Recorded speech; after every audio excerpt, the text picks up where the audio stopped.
surrounded by a mob, being betrayed. Jesus, their leader, being betrayed by one of their own, as they watch him being arrested. Friday was a day of loss for them. Friday was a day of confusion. It was a day that everything they had hoped for, everything they had longed for, everything they had expected from Jesus fell and was dashed and destroyed. So Friday was it was a difficult time for them. Saturday was, though it was more quiet, it was still difficult for them, a time of mourning as their leader is now dead. But everything that we hope for in Christianity, everything that we cling to is not on a Friday. It's not on a Saturday. It's on the third day. The third day something happens. Oh, the things that can change in 3 days. And on the third day is what we celebrate today. Some of you, though, are still stuck in Friday. Some of you are still stuck in Saturday. And Christ today calls us forward. He calls us out of darkness. He calls us out of the deep, dark places that we have placed ourselves. And he calls us to a place of freedom, a place of light. And the only thing, listen to me, the only thing preventing you from finding that is you. You're it. Christ has done everything for you. He died for you. He made the way for you. The only one stopping you is you. He's done everything, and he's waiting on you. The pursuit of Christ, the pursuit of the living God, is the greatest pursuit we could find on this earth. There is nothing grander, nothing greater than pursuing him with all of our heart, soul, mind, and strength. Nothing is greater. I want to begin by looking this morning at the confusion of Friday. Let's look at Mark chapter 14, verse 45.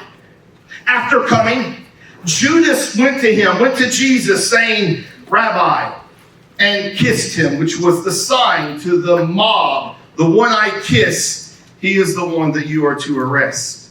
They laid hands on him and seized him. But one of those stood by, drew his sword, and struck the slave of the high priest and cut off his ear. And Jesus said to them, have you come out with swords and clubs to arrest me, as you would against a robber? Every day I was with you in the temple teaching, and you did not seize me. But this is taking place to fulfill the scriptures. And notice these next few words. And they all left him and fled. The mob? No, they didn't run. Judas? No, he was still there. The they in question here were the disciples. The very ones who stood by him during Palm Sunday and were excited about the crowd's reaction to their leader, to whom they saw as the Messiah. And they were excited. You have to remember, in this group was Peter, who basically said the same thing Jesus says to us. I will never leave you nor forsake you. Peter said, I'm not going anywhere. I'll die for you, Jesus. I will die. The second the mob showed up, he ran. John ran. They all left him. They all ran and hid. Have you ever been betrayed by a close friend? Have you ever had someone say, I'm with you, I've got your back? They had it all right to stab it. That's where they were. They all left him. The disciples who were beside him during the great celebration, when the rubber met the road, and when the stakes and the torches and the spears and the swords came out, they left him. But here's the thing. They knew this was going to happen. This is what boggles my mind when reading the Gospels. None of this took them by surprise. Jesus, over and over and over, told them this is exactly what's going to happen. He did not in any way use any vague language. He did not use any hyperbole. He told them exactly, verbatim, what would happen over and over and over again. Let's look at Mark chapter 10, just a few chapters before. Mark 10, 33 through 34. Jesus said, behold, we're going to Jerusalem, and the Son of Man himself will be delivered to the chief priests and the scribes, and they will condemn him to death, and will hand him over to the Gentiles. They will mock him and spit on him and scourge him and kill him. You can't get any plainer than that. And 3 days later, he will rise again. It was plain. He never once hid from them what would take place. Then why did they run? They knew what was going to happen. Because quite often, the darkness of Friday blinds us from the promises of God.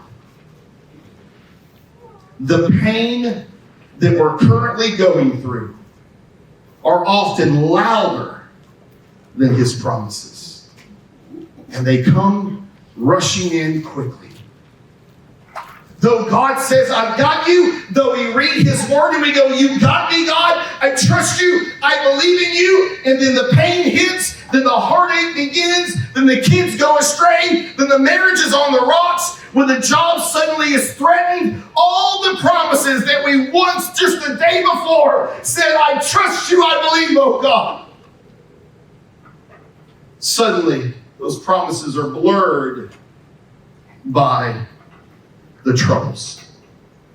Can I show you one? Psalm 50, verse 15. Call upon me in the day of trouble. I shall rescue you, and you will honor me. The problem is, during the day of trouble, we become muted by the pain. And so we don't open our mouths. We don't cry out for help. Instead, we sit, we soak, and we sour in the circumstances. And our faith is disrupted. And our hearts are broken. And we don't look up. Because the darkness of Friday has become too great for